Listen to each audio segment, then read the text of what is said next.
Et salut tout le monde, c'est Alpha, quelle entrée fracassante, n'est-ce pas? Dans un nouveau décor, et oui, j'ai eu envie de changer. Ah non, c'est pas pour vous montrer mes beaux dessins. Oh non, quand même. Non, c'est peut-être pas pour ça. Ils ne sont pas à vendre malheureusement, calmez-vous. Bien que si jamais vous faites une offre qui peut être assez intéressante, je me laisserai peut-être tenter. Pensez-y quand même. Imaginez, dans quelques années, je deviens super célèbre, ça vaudra une petite mine d'or ça. Mais bon, là n'est pas le sujet. Aujourd'hui, nous allons faire un tuto remasterisé pour remettre un petit peu au goût du jour des figures que j'ai faites il y a très longtemps. Et donc, c'est parti pour le Tumble-Around Extended. Let's go!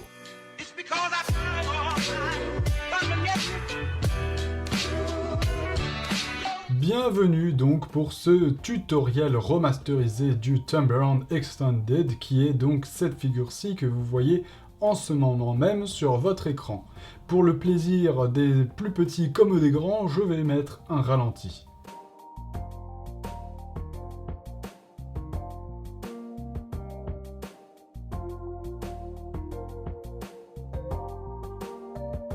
Malheureusement, je vais devoir vous apprendre que avant de maîtriser cette illustre figure qu'est le Tumble-Around Extended, il va donc falloir maîtriser le Tumble-Around. I'm Captain Obvious.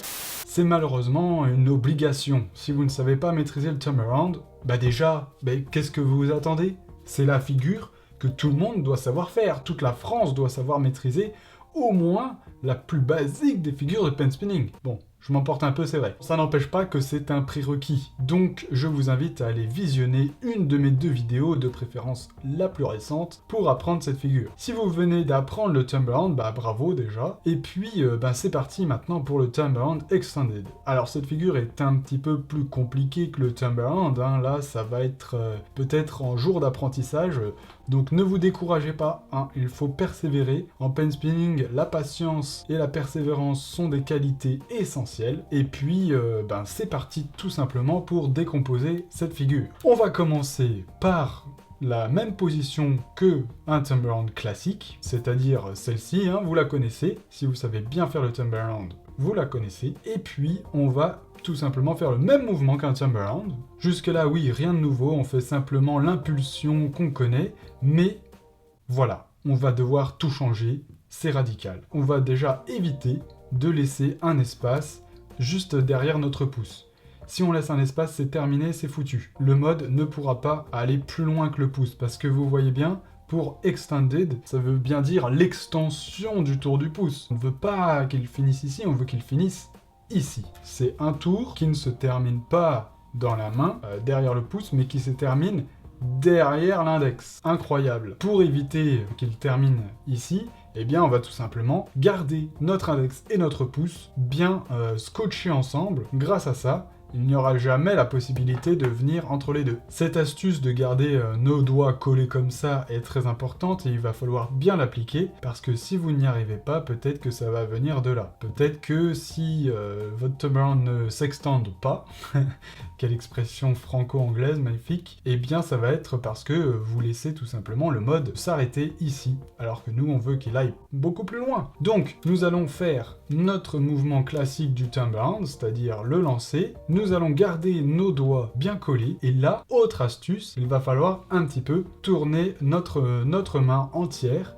pour que le mode, au lieu de faire finir ici et que là on galère un petit peu à le rattraper, parce que forcément là c'est une falaise pour le mode, quand il arrive, falaise, ça tombe.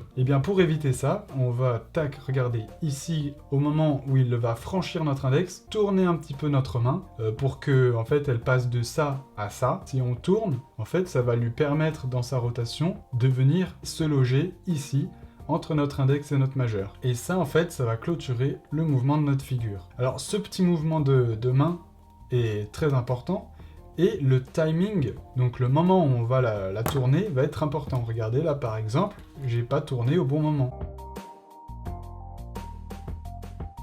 Il va falloir tourner pas trop tôt, pas trop tard. Ça va bien sûr s'apprendre en essayant des multiples fois. Si on tourne trop tôt, on va empêcher finalement le mode de franchir notre index. Et puis si on le tourne trop tard, Bah voilà, c'est ça en fait. Ça, c'était donc la deuxième astuce. La troisième astuce, ça va être de garder toujours en mémoire que le mode va devoir pivoter autour de notre index, mais pas vraiment ici vers l'intérieur de nos doigts, plutôt vers l'extérieur, vers la moitié la plus à l'extérieur de notre doigt. Comment on va faire pour ça? On va vraiment essayer de jouer avec nos extrémités de doigts. Tac. Et de pas ouvrir notre main. Vous voyez que si on ouvre notre main, ben c'est là qu'on va permettre au mode de tourner ici à l'intérieur, et ça, bah, c'est pas forcément l'idée. En plus, ça va être peut-être un peu compliqué pour faire notre petit mouvement de rotation de main si on ouvre. Je vous conseille toujours d'essayer de faire tourner le mode vers la fin de l'index. Ça va être plus simple si vous apprenez avec cette partie-là du doigt pour ensuite maîtriser le tornado qui est une autre figure mais qui consiste en gros à enchaîner plein de turnaround extended. Et ça va s'apprendre dans le mouvement de lancer. C'est un peu le mouvement très très important. Je vous conseille de ne pas lancer trop fort. Le problème, je pense, de beaucoup de gens qui apprennent le pen spinning, moi en premier, c'est qu'on fait les choses un petit peu brusquement parce que bah, tout simplement on n'a pas l'habitude de maîtriser notre force, surtout avec le bout des doigts comme ça. Si vous lancez vraiment pas assez fort, regardez, c'est pas grave, vous pouvez plus ou moins quand même maîtriser la chose. Ça oblige à une plus grande précision, j'ai l'impression, et maîtrise des doigts. Tandis que si on lance trop fort, bon bah c'est un petit peu cuit quoi, ça va tout le temps se barrer à perpète.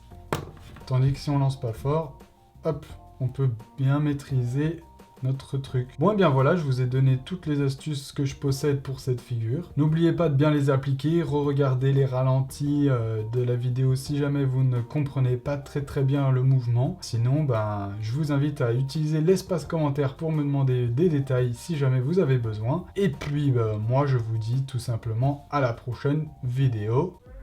Ciao!